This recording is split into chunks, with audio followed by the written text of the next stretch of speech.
First book of Maccabees, chapter 14. Capture of Demetrius II. In the 172nd year, King Demetrius assembled his army and marched into Media to obtain help so that he could fight Trypho. When Arsaces,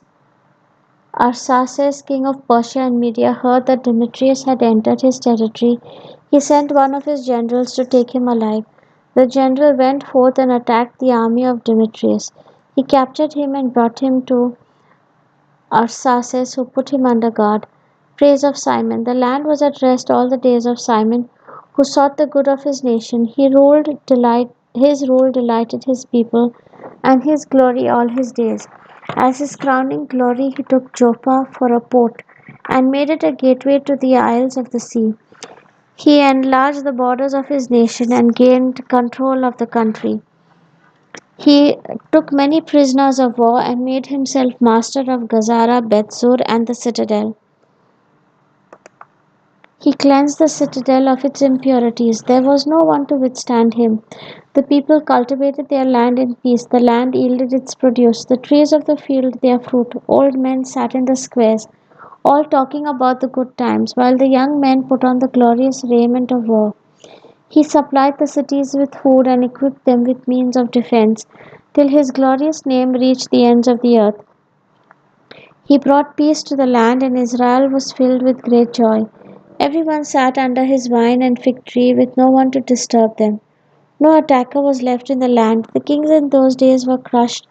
He strengthened all the lowly among his people and was zealous for the new law.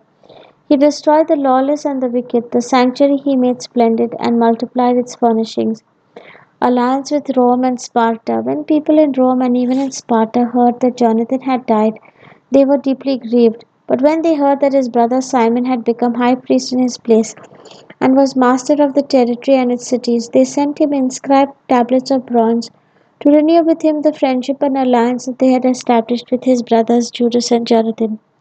These were read before the assembly in Jerusalem. This is a copy of the letter that the Spartans sent. The rulers and the city of the Spartans sent greetings to Simon the high priest. The elders, the priests, and the rest of the Jewish people are brothers. The ambassadors sent to our people have informed us of your glory and renown, and we rejoiced at their coming. In accordance with what they said, we have recorded the following in the public decrees. Eumenius, son of Antiochus, and Antipater, son of Jason, ambassadors of the Jews, have come to us to renew their friendship with us.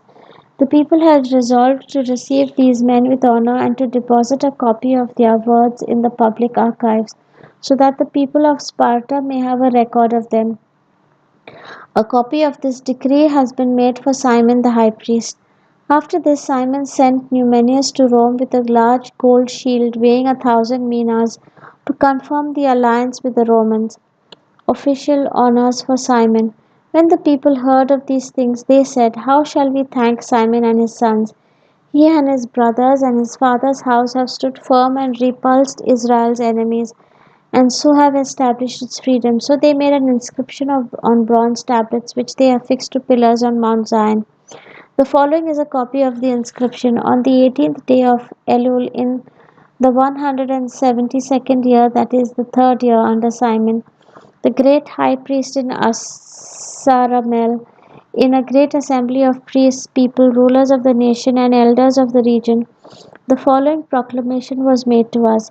Since there have often been wars in our country, Simon, son of the priest Mattathias, descendant of Joarib, and his brothers have put themselves in danger and resisted the enemies of their nation, so that their sanctuary and law might be maintained, and they have thus brought great glory to their nation. Jonathan rallied the nation, became their high priest, and was gathered to his people. When the when the enemy sought to invade and ravage their country and to violate their sanctuary, Simon rose up and fought for his nation, spending large sums of his own money to equip his nation's forces and give them their pay. He fortified the cities of Judea, especially the border city of Bethzur, formerly the site of the enemy's weaponry, and he stationed there a garrison of Jewish soldiers. He also fortified Joppa by the sea and Gazara on the border of Azotus. a place previously occupied by the enemy. These cities he settled with Jews and furnished them with all that was necessary for their restoration. When the people saw Simon's fidelity and the glory he planned to bring to his nation, they made him their leader and high priest because of all he had accomplished and the justice and fidelity he had shown his nation. In every way he sought to exalt his people. In his time and under his guidance, they succeeded in driving the Gentiles out of their country, and those in the city of David in Jerusalem, who had built for themselves a citadel from which they used to sally forth to defile the environs of the sanctuary and inflict grave injury on its purity. In the citadel he stationed Jewish soldiers and he strengthened its fortifications for the security of the land and the city, while he also built up the wall of Jerusalem to a greater height. Consequently, King Demetrius confirmed him in the high priesthood, made him one of his friends, and conferred great honor to him. This was because he had heard that the Romans had addressed the Jews as friends, allies, and brothers, that they had received Simon's envoys with honor, and that the Jewish people and their priests had decided the following: Simon shall be their leader and high priest forever, until a trustworthy prophet arises. He shall act as a governor over them and shall have charge of the sanctuary to make regulations concerning its functions and concerning the country, its weapons and strongholds. He shall be obeyed by all. All contracts in the country shall be written in his name, and he shall be clothed in purple and in gold. It shall not be lawful for any of the people or priests to nullify any of these decisions, or to contradict the orders given by him, or to convene an assembly in the country without his consent, to be clothed in purple or wear a gold buckle. Whoever acts otherwise or violates any of these prescriptions shall be liable to punishment. Thus all the people approved of granting Simon the right to act in accordance with these decisions. And Simon accepted and agreed to be high priest, governor, and ethnarch of the Jewish people and priests, and to have authority over all. It was decreed that this inscription should be engraved on bronze tablets, to be set up in a conspicuous place in the precincts of the sanctuary, and that copies of it should be deposited in the treasury, where they would be available to Simon and his sons. First book of Maccabees, chapter 15. Letter of Antiochus the seventh. Antiochus, son of King Demetrius, sent a letter from the islands of the sea to Simon the priest and ethnarch of the Jews, and to all the nation, which read as follows: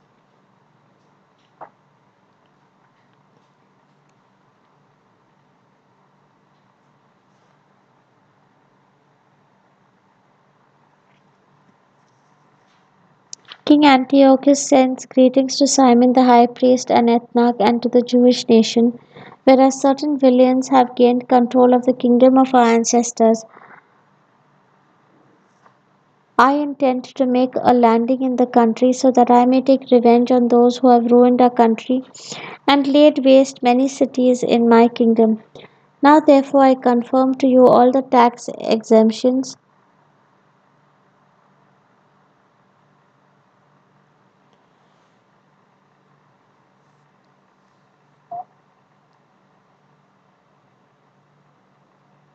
that the kings before me granted you, and whatever other privileges they conceded to you.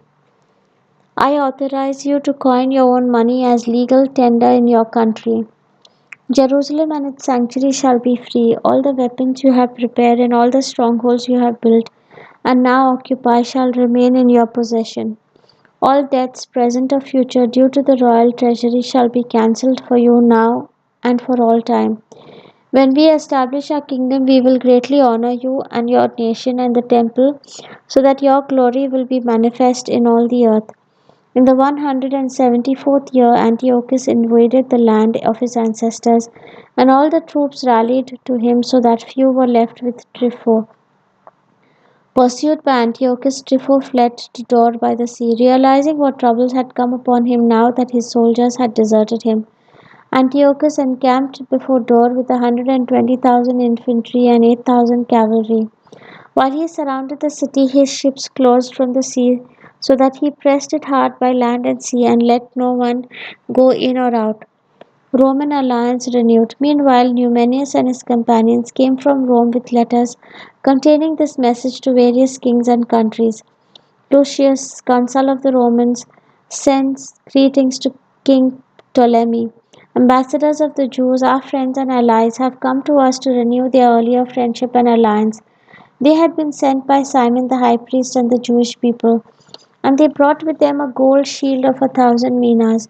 Therefore, we have decided to write to various kings and countries that they are not to venture to harm them or wage war against them, or their cities or their country, and are not to assist those who fight against them. We have also decided to accept the shield from them. If then any troublemakers from their country take refuge with you, hand them over to Simon the high priest so that he may punish them according to their law.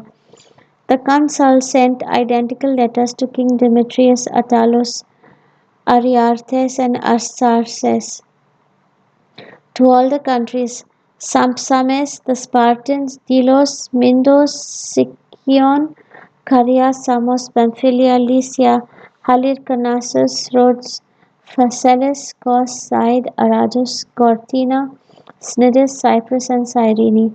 A copy of the letter was also sent to Simon the high priest. Hostility from Antiochus the seventh. When King Antiochus encamped before Dor, he assaulted it continuously, both with troops and with the siege engines he had made. He blockaded Trypho by preventing anyone from going in or out. Simon sent to Antiochus support 2,000 elite troops together with silver and gold and much equipment. But he refused to accept the aid. In fact, he broke all the agreements he had previously made with Simon and became hostile towards him. He sent Athenobius, one of his friends, to confer with Simon and say, "You are occupying Joppa and Gazara and the citadel of Jerusalem. These are cities of my kingdom.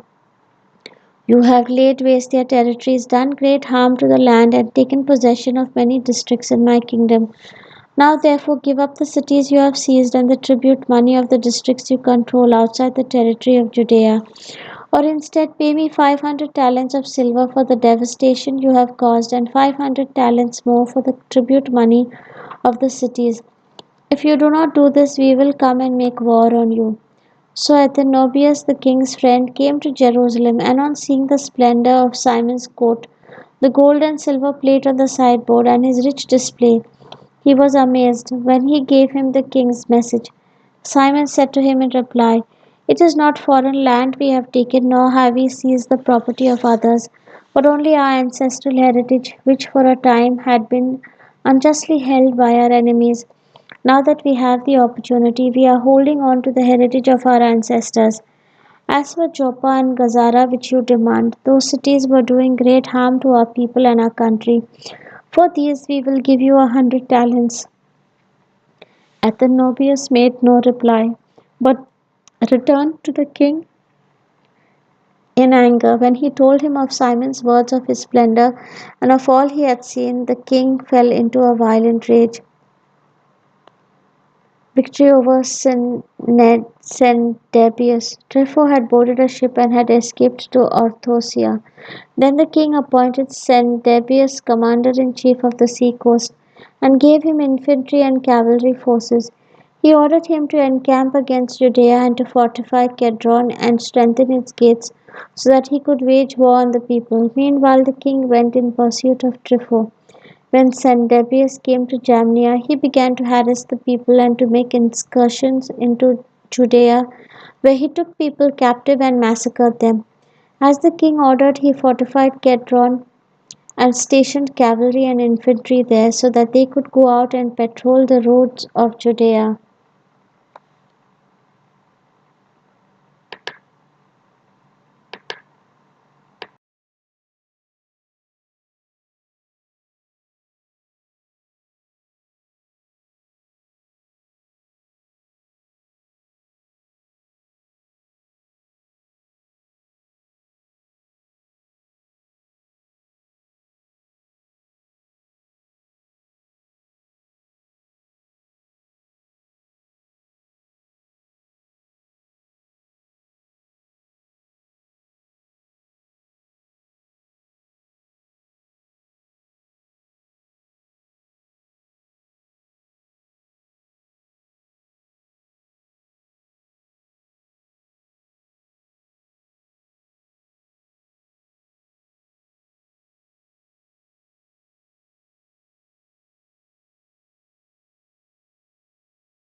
First book of Maccabees, chapter 16. John then went up from Gazara and told his father Simon what Sennacherib was doing. Simon called his two oldest sons, Judas and John, and said to them, I and my brothers and my father's house have fought the wars of Israel from our youth until today, and many times we succeeded in saving Israel.